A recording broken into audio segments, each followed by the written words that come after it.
पहलगाम हमले पर मोदी सरकार का एक्शन शुरू हो चुका है। पाकिस्तान के साथ अब आर या पार की लड़ाई का एक तरह से ऐलान हो गया है। बता दें कि पहलगाम में हुए आतंकी हमले में पाकिस्तान में मौजूद संगठन द रेजिस्टेंस फ्रंट ने इसकी जिम्मेदारी ली थी। जिन 4 आतंकियों ने इस हमले को अंजाम दिया, उनमें से 2 की पहचान भी हो चुकी। दोनों पाकिस्तानी नागरिक हैं। इस हमले में परिवार के साथ घूमने गए पर्यटकों से उनका मजहब पूछा गया, कलमा पढ़ने को कहा गया और तमाम गैर मुस्लिमों पर अंधाधुंध गोलियां दाग दी गई। आतंक के इस नंगे नाच में 28 लोगों की मौत हो गई, 17 लोग गंभीर रूप से घायल हुए। पीएम मोदी सऊदी अरब के दौरे पर थे। बीच में ही दौरा छोड़कर आनन फानन में भारत पहुंचे। गृह मंत्री अमित शाह, एनआईए की टीम पहलगाम में घटनास्थल पर पहुंची।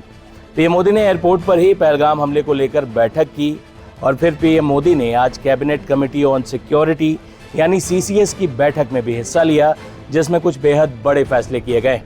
पाकिस्तान के साथ हर तरह के रिश्ते तोड़ लिए गए। सीसीएस की बैठक में जो बड़े फैसले हुए हैं, सबसे पहले उसके बारे में बात कर लेते हैं। पीएम मोदी की अध्यक्षता में हुई सीसीएस की बैठक में पाकिस्तान को लेकर कई बड़े फैसले किए गए।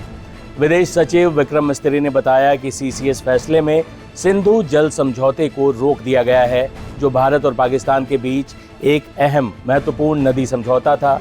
इसके अलावा तमाम पाकिस्तानी नागरिकों का वीजा रद्द करने का फैसला किया गया है। भारत में पाकिस्तानी दूतावास को भी अब बंद कर दिया जाएगा। 48 घंटे में पाकिस्तानी राजनयिकों को भारत छोड़ने का आदेश दे दिया गया है। इसके अलावा अटारी बॉर्डर चेकपोस्ट को भी बंद करने का फैसला किया गया है।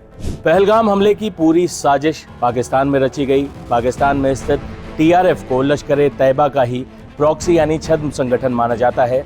खतरनाक आतंकी सज्जाद गुल इस वक्त टीआरएफ का मुखिया है।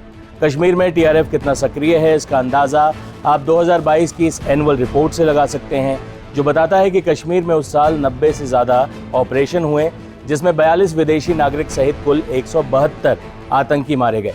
उनमें से 108 सिर्फ टीआरएफ के थे। पहली बार 2020 के कुलगाम आतंकी हमले में टीआरएफ का नाम सामने आया था, जब 2 बीजेपी कार्यकर्ताओं की हत्या कर दी गई थी। इसके अलावा कुलगाम हमले का पाकिस्तानी आर्मी चीफ के एक बयान से भी कनेक्शन सामने आ रहा है। पाकिस्तानी आर्मी के चीफ ने हाल ही में एक विवादित बयान दिया था और कहा जा रहा है कि इसी बयान के बाद आतंकियों ने कश्मीर को दहलाने की योजना बनाई। पाकिस्तानी आर्मी चीफ के इस बयान के बाद पहलगाम हमले में आतंकियों ने लोगों से पूछा, तुम हिंदू हो या मुस्लिम? यहाँ तक कि लोगों की पैंट भी उतरवा कर देखी, उनसे कलमा पढ़ने को कहा।